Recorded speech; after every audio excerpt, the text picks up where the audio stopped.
அதே தாங்க. குருதி முழுதும் கட்ட என்னுடைய பெயரோ பவள கொடி.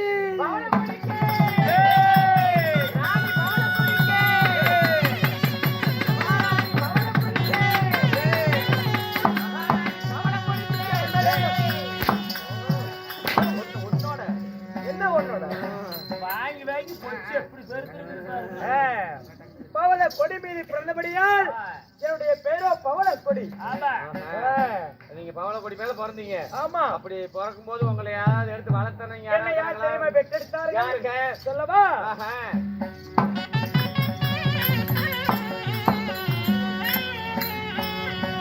அடி அந்த பேரம் பிடித்த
நீங்கள் பவளப்படியாக இருந்தாலும் நீ எத்தனை பேருக்கு பிறந்த?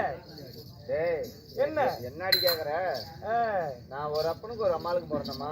நான் எத்தனை பேர் தெரியுமா பிறந்தேன்? எத்தனை பேருக்கு? 50 வீட்டு சேராம்பு மன்னர்கள். 50 வீட்டு சேராம்பு மன்னர்கள் ஒரே அம்மா கிட்ட போனாங்களா?